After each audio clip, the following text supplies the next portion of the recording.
Good morning, family. This is Ricky, and welcome to Hope for Today. We're celebrating God's vision for what we call multi-ethnicity in Scripture, a core value of our church. We're just talking about how and what it means to love one another better.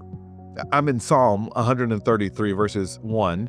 It says, "Behold, how good and pleasant it is when brothers dwell in unity." God's called us to be loving and to embrace the sense of community everywhere we can and everywhere we go. I'm reminded of Acts chapter 10 that reminds us that God's not a respecter of persons, meaning if God's not a respecter of persons, then how dare I be? God calls me not to pick favorites, but to show His love, His grace, His kindness to every person, no matter where we go.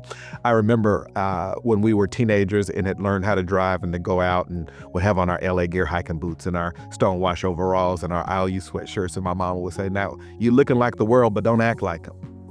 And when you go out there, you remember you, my child. And I think some of us need to hear this when we talk about what it means to dwell together in unity. God says, when you go out there, don't act like them, act like my child.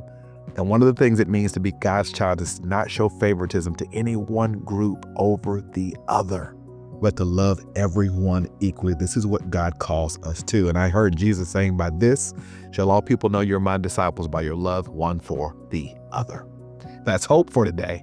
I'll see you next time.